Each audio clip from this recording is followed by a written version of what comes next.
espiritual es la oración. Bien, vamos a Mateo 7, versículos del 7 al 11. Estas son palabras de Jesús, y Él las dijo en forma clara y sencilla. Así que no hay ninguna razón para dudarlas, sino más bien para creerlas. Pedid, y se os dará. Buscad, y hallaréis. Llamad, y se os abrirá. Porque todo aquel que pide, recibe. Y el que busca, halla.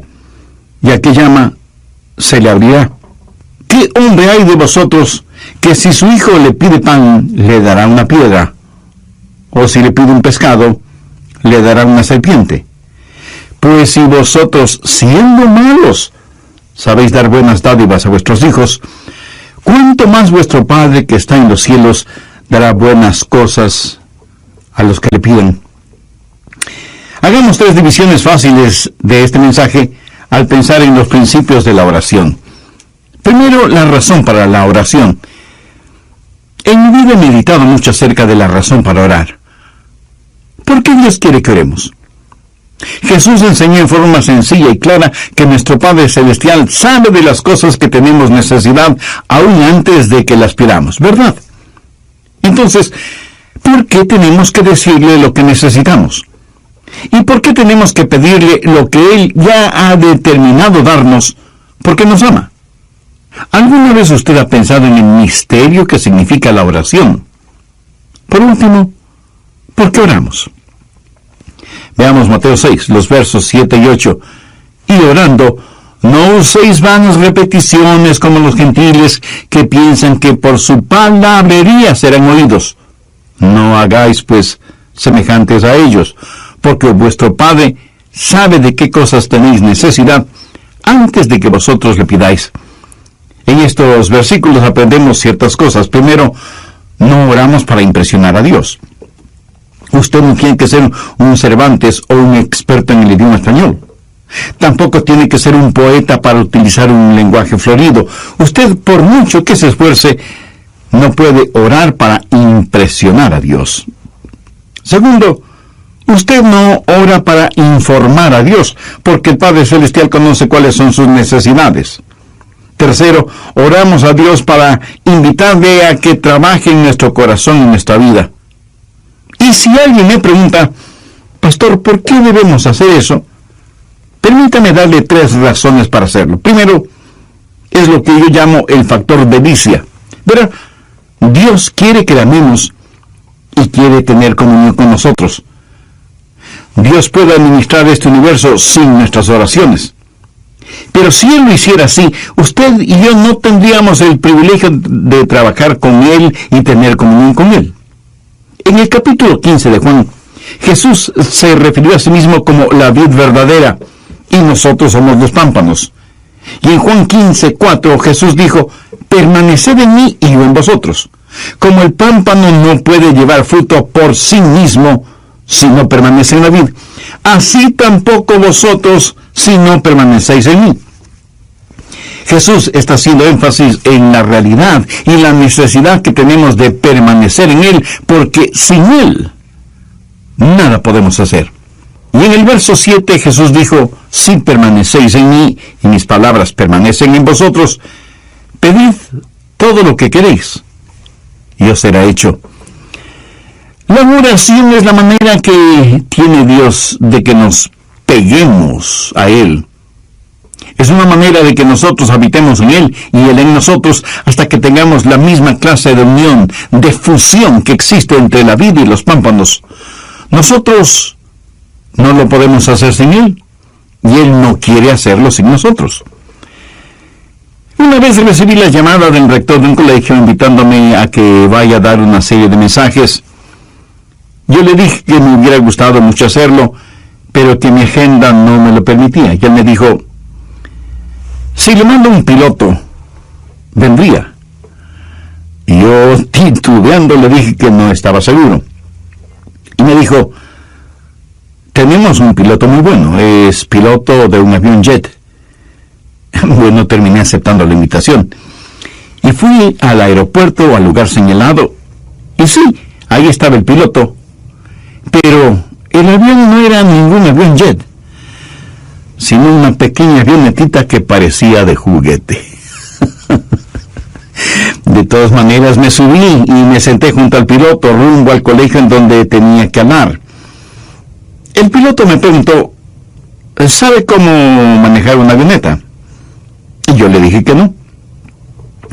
Y cuando él me preguntó si me gustaría pilotear esa avioneta, yo le dije que me encantaría. Estábamos sentados muy juntos, lado a lado, y él comenzó a decir, señalando cada cosa, muy bien, esos junto a sus pies son los pedales, este es el panel de instrumentos, estos son los controles y el volante, y comenzó a decirme que haga esto y eso, y que mueva esta palanca, que empuje este botón, etcétera, etcétera, y de pronto me doy cuenta que estoy piloteando el avión. ¡Qué emoción tan extraordinaria sentí! Pero quiero decir, sin ninguna sombra de duda, que yo no hubiera podido hacerlo si ese piloto no hubiera estado a mi lado. No lo hubiera podido hacer. Él pudo haber volado esa avioneta sin mí, pero yo no lo hubiera podido hacer sin él. Pero él me dio el privilegio de pilotear esa avionetita con él. Fue una experiencia maravillosa que nunca lo olvidaré. Y mientras volábamos juntos, hubo una especie de unión invisible entre los dos. Invisible, pero tremendamente real y fuerte. Tuvimos comunión. Y yo dependí de él, aprendí de él, y él me permitió compartir la responsabilidad y el privilegio de sus deberes. Y no pude dejar de pensar, esto es como la oración. Nosotros no lo podemos hacer sin Dios, y Dios no quiere hacerlo sin nosotros. Pero cuando Él nos permite que cooperemos con Él, tenemos la emoción de ayudar a Dios en el manejo de su vasto universo. La oración es genuina cuando permanecemos en Él y Él en nosotros. Segundo está el factor del desarrollo. Sabía que la oración es una de las formas en que crecemos.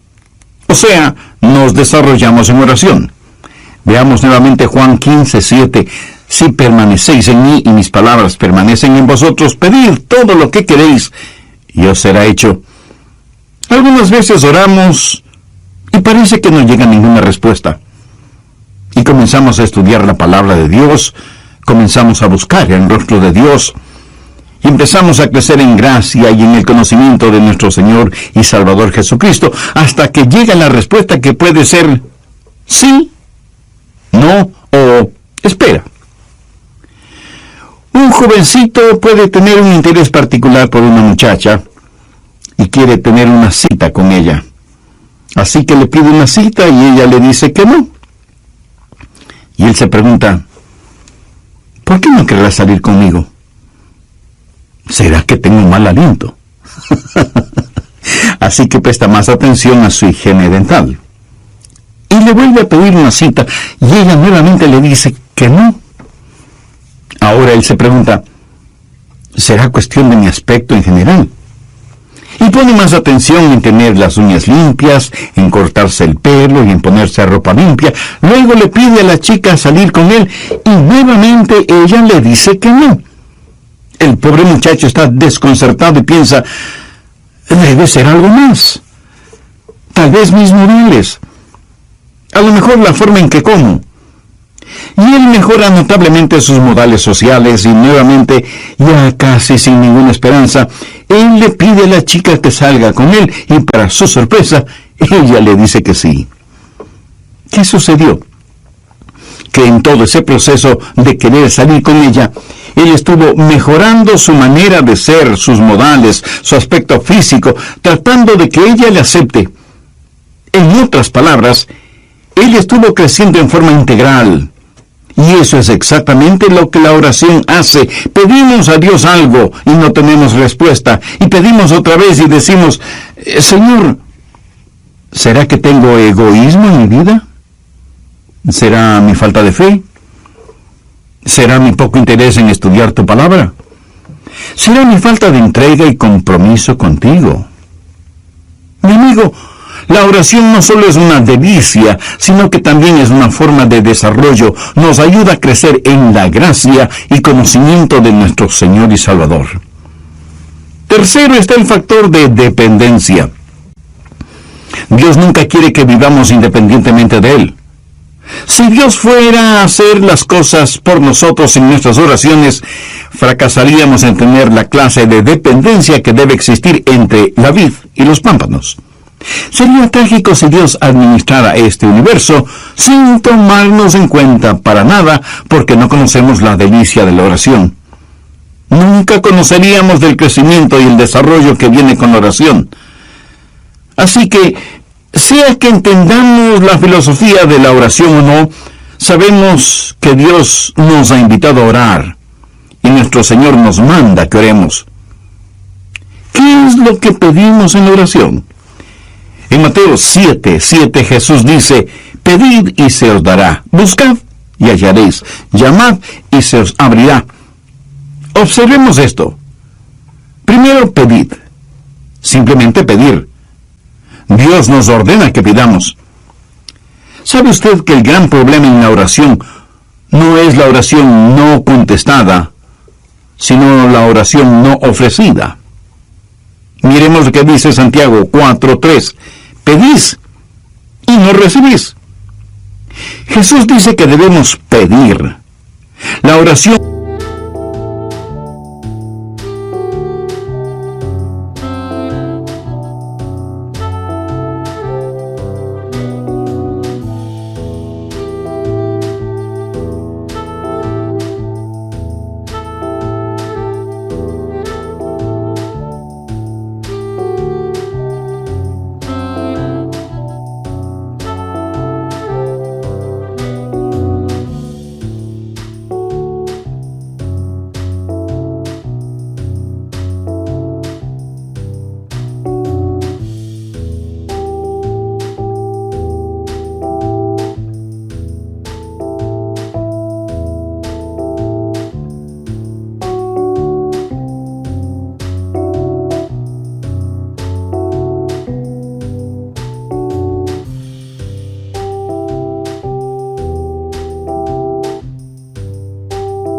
no ofrecida no solo es una tragedia, sino también un pecado.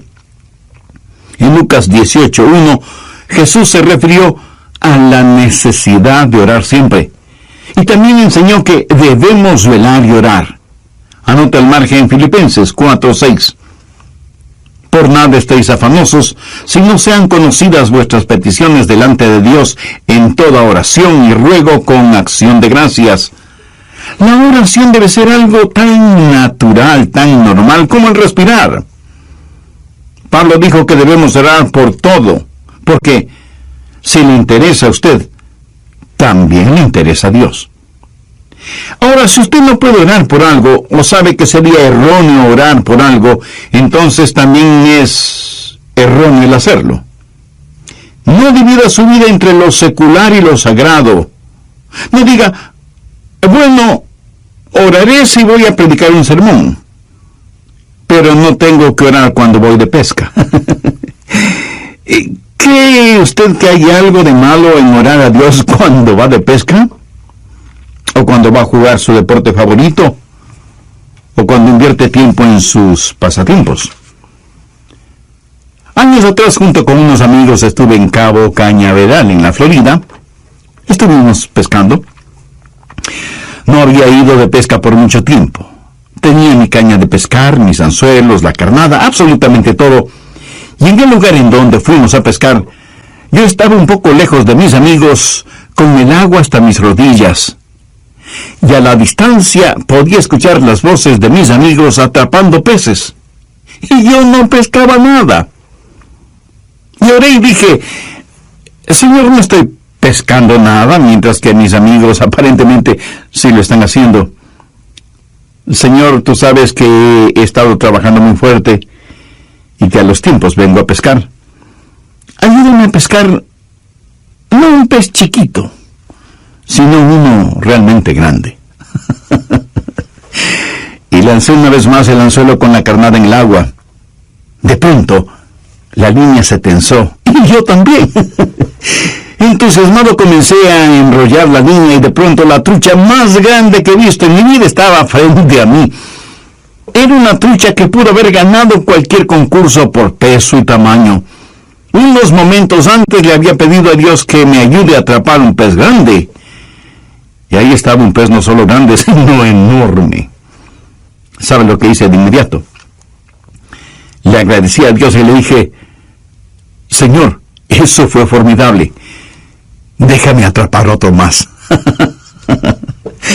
Y Dios me bendijo 3 o 4 veces más. Ahora, usted puede pensar que eso fue un poco frívolo. Permítame decir algo. Ninguno de nosotros tiene nada que hacer si es que no podemos orar por lo que hacemos, no importa lo que sea. Si usted no puede orar por algo, entonces no tiene por qué hacerlo.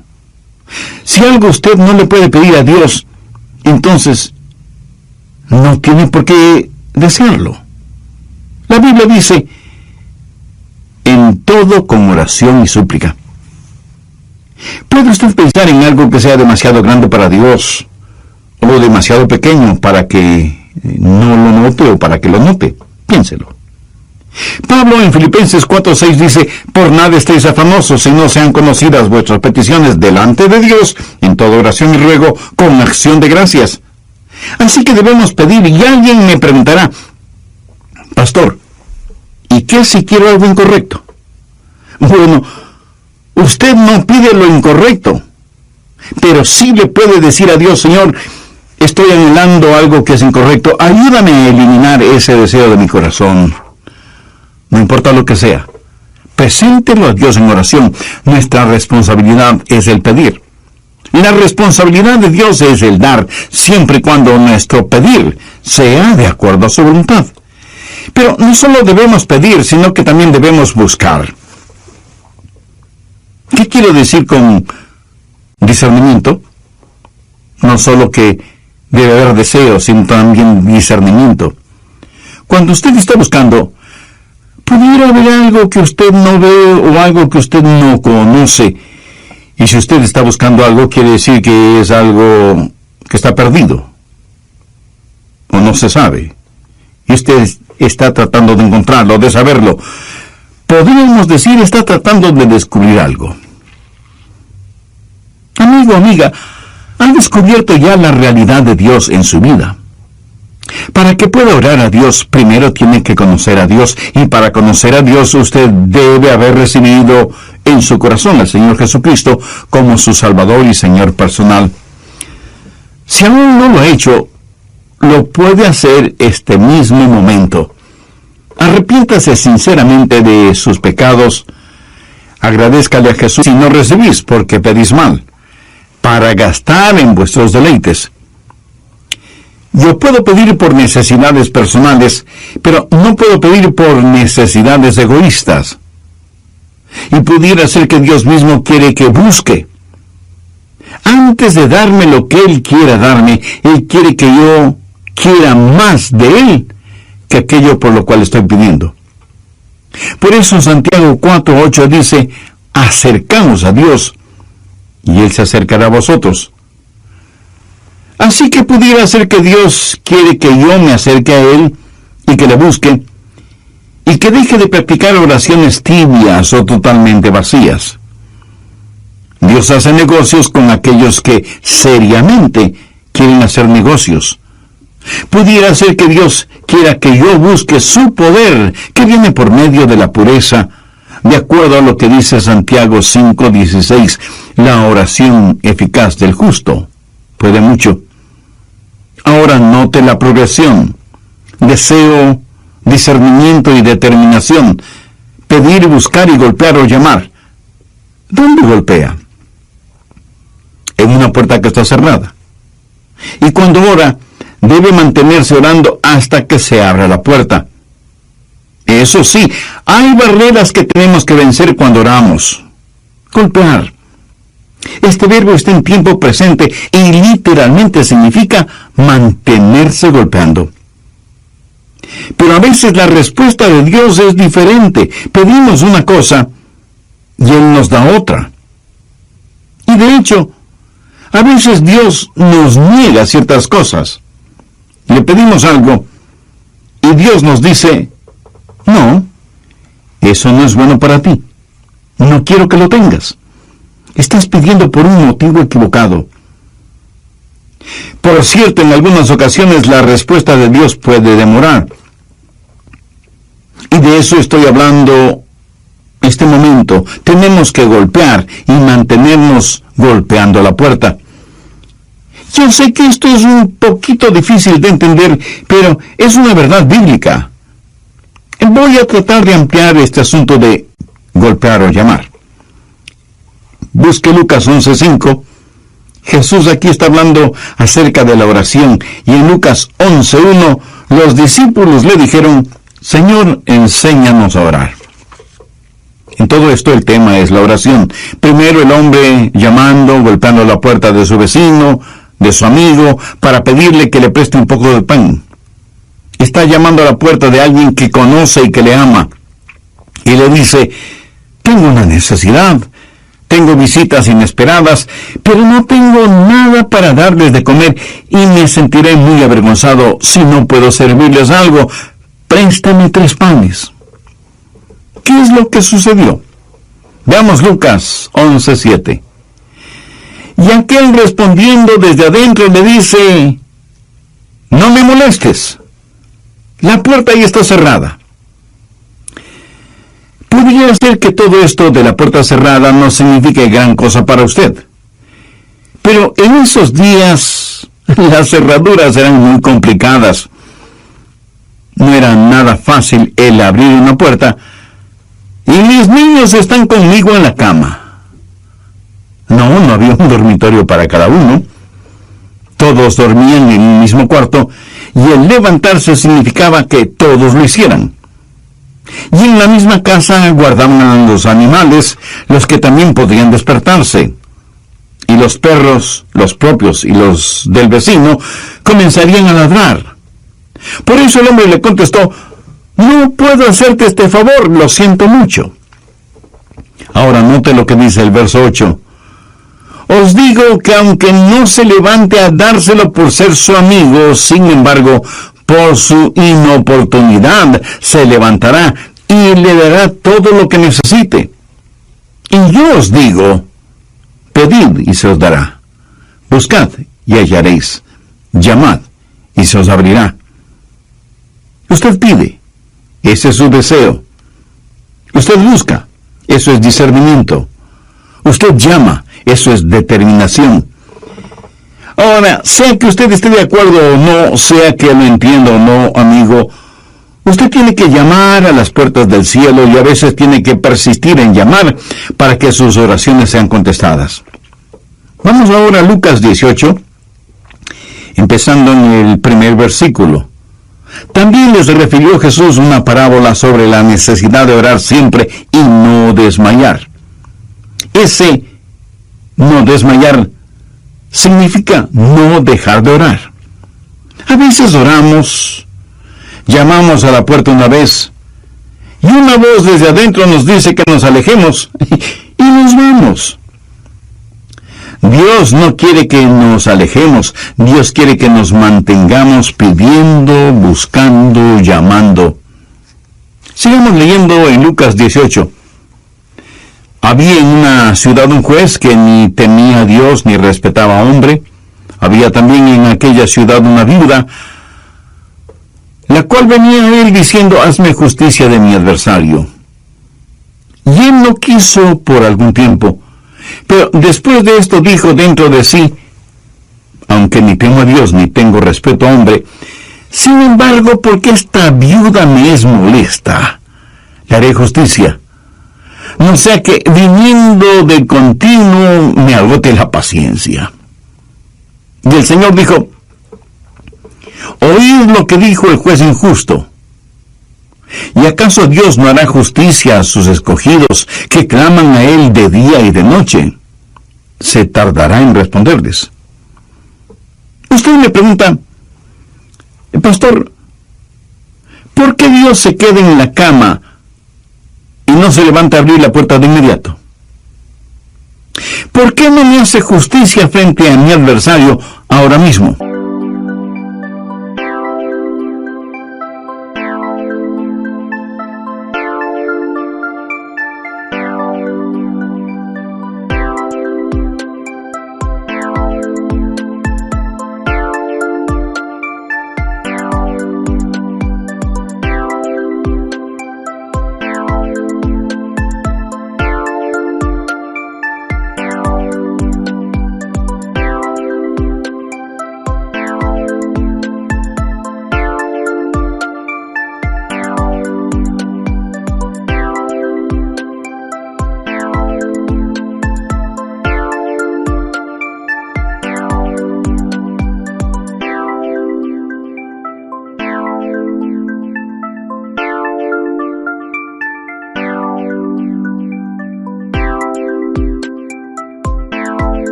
porque Dios hace negocios con los que quieren hacer negocio. Y Jesús dijo que debemos mantenernos llamando, cualquiera que sea la razón. Necesitamos entender que la Biblia dice, por lo tanto, el Señor esperará para ser misericordioso contigo. En Mateo 15 tenemos la historia de una mujer cananea que tenía una hija atormentada por un demonio y le pidió a Jesús que la sanara. Jesús le contestó que él había sido enviado a las ovejas perdidas de la casa de Israel. Y cuando ella, postrándose, le suplicó ayuda, Jesús le dijo, no está bien tomar el pan de los hijos y echarlo a los perrillos. Oiga, ¿cómo se hubiera sentido usted? Suponga que usted tuviera una hija poseída por el diablo.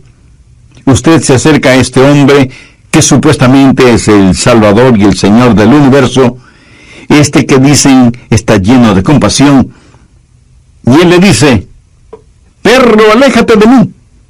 Yo solo he venido a salvar a las ovejas perdidas de la casa de Israel. No tengo nada que ver contigo. Eres un paria. ¿Qué hubiera hecho usted? ¿Sabe lo que esa mujer contestó? Ella le dijo a Jesús, Señor, tienes razón. Yo no merezco absolutamente nada. Pero aún los perrillos comen de las migajas que caen de la mesa de sus amos. Entonces respondiendo Jesús dijo, oh mujer, grande es tu fe. Hágase contigo como quieres. Y su hija fue sanada desde aquella hora. Tal vez alguien me pregunte, pastor, ¿por qué está comparando a Dios con un vecino egoísta? ¿Por qué está comparando a Dios con un juez injusto? ¿Por qué le compara con una persona intolerante? Recuerde que lo relatado en Mateo 15 son acciones y palabras de Jesús.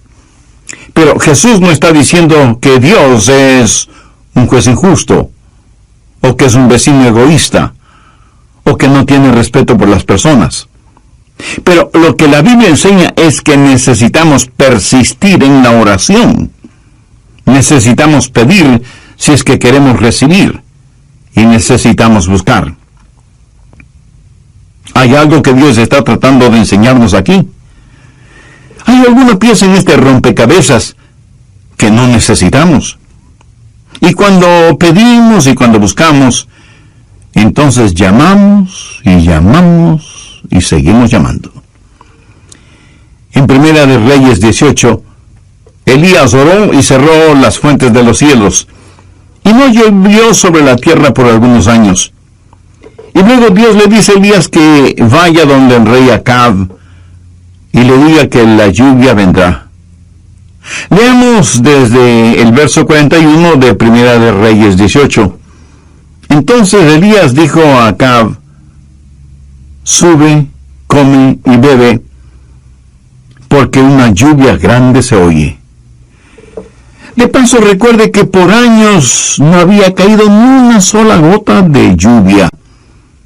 Acab subió a comer y a beber, y Elías subió a la cumbre del Carmelo, y postrándose en tierra puso el rostro entre sus rodillas, y dijo a su criado, sube ahora y mira hacia el mar. Y él subió y miró, y dijo, no hay nada. Y él volvió a decir, vuelve 7 veces. Aquí está un hombre que ya sabía que iba a llover porque Dios se lo había dicho. Pero él ora no solo una vez, sino 7 veces. Y a la 7ª vez su criado le dijo, yo veo una pequeña nube como la palma de la mano de un hombre que sube del mar. Y él dijo, ve, y di a Acab, unce tu carro y desciende, para que la lluvia no te ataje. ¿Por qué Dios no envió la lluvia la primera vez? No lo sé, pero no lo hizo, aunque había prometido que llovería. Pero el profeta tuvo que orar 7 veces. Demoras no son negociaciones, demoras no son negaciones. Y nosotros no podemos simplemente cosechar las bendiciones de Dios cuando están maduras. Dios tiene su propio tiempo, y ni usted ni yo sabemos cuándo es ese tiempo. ¿Sabía que el mismo Señor Jesucristo llamó a las puertas del cielo? ¿Piensa usted que las oraciones de Jesús, el Hijo de Dios en la carne, fueron contestadas automáticamente?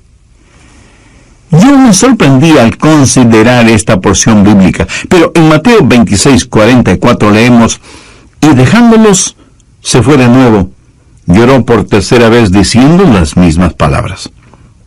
Ahora piense conmigo en esto. Jesús oró por tercera vez diciendo las mismas palabras. Aquí hay un misterio y una verdad, sea que lo entendamos o no, y es: nosotros debemos mantenernos llamando. Pedir, buscar y llamar. Y si alguien me pregunta: pastor, ¿hay un momento cuando dejamos de llamar? Por supuesto que sí. Cuando la puerta se abre. O sea, cuando recibimos lo que hemos pedido. O cuando tiene la seguridad en su corazón, aunque todavía no tenga en su mano lo que pidió. O cuando Dios le dice sencillamente no. El poderoso apóstol Pablo quería algo, y dice que por 3 veces le pidió a Dios, y Dios prácticamente le dijo: no te voy a dar lo que estás pidiendo. En palabras de Pablo, él tenía un aguijón en la carne. Y en 2 de Corintios 12:8 dice: respecto a lo cual 3 veces he rogado al Señor que lo quite de mí. Pero Dios le dijo: Pablo, escucha, no te voy a dar lo que me pides, pero en cambio, te voy a dar de mi gracia. Y Pablo dejó de llamar. Él no oró una 4ª vez al respecto. ¿Cuándo usted deja de orar? Cuando la puerta se abre y usted tiene lo que ha pedido, o cuando lo tiene en su corazón y Dios le da esa seguridad. Hay una necesidad por la cual usted pide, hay un discernimiento que usted busca y hay una determinación a la que usted llama. Creo que muchos de nosotros no somos persistentes en la oración. Permítame decir algo más sobre este llamar. En un sentido, usted puede decir que Dios contesta todas las oraciones. Algunas veces su respuesta es sí. ¿Alguna vez usted le ha pedido algo a Dios y Él le ha concedido eso casi de inmediato? Estoy seguro que muchos de ustedes habrán sido bendecidos de esa manera. Mi amigo, hay cosas y circunstancias que de ninguna manera pueden ser simple casualidad, y que la única explicación racional es que son las respuestas directas de Dios a nuestras oraciones. Pero a veces la respuesta de Dios es no. Es cuando Dios dice: estás pidiendo algo erróneo, no te lo voy a conceder. Recuerde que Dios lo sabe todo, y aunque usted piense que lo que está pidiendo es bueno, Dios sabe que no lo es, y por eso no se lo da. En tal caso, no se enoje con Dios, más bien agradezca a Dios. Y algunas veces la respuesta de Dios es: espera. Es cuando Dios dice: voy a darte lo que pides, pero tienes que aprender a depender en mí. Estoy ayudándote en tu desarrollo. Y muchas veces cuando Dios no nos da aquello que le pedimos, por lo general nos da algo que es infinitamente mejor de lo que nosotros pedimos. Ahora, ¿cuáles son las recompensas de la oración? Regresemos al capítulo 7 de Mateo. ¿Cómo sabemos que Dios va a contestar la oración? Veamos Mateo 7, verso 8. Porque todo aquel que pide, recibe, y el que busca, halla, y al que llama, se le abrirá. Si usted pide con fe, si usted busca con discernimiento, y si usted es persistente, sus oraciones serán contestadas. Y Jesús ilustra esta verdad. ¡Qué gran maestro fue Jesús! En Mateo 7, en los versos del 9 al 11, Él dice: ¿qué hombre hay de vosotros que si su hijo le pide pan, le dará una piedra? O si le pide un pescado, le dará una serpiente. Pues si vosotros, siendo malos, sabéis dar buenas dádivas a vuestros hijos, ¿cuánto más vuestro Padre que está en los cielos dará buenas cosas a los que le pidan? Ahora, ¿por qué debemos tener la seguridad de que Dios va a contestar nuestras oraciones? Porque Dios es bueno. Vean la lógica de Jesús.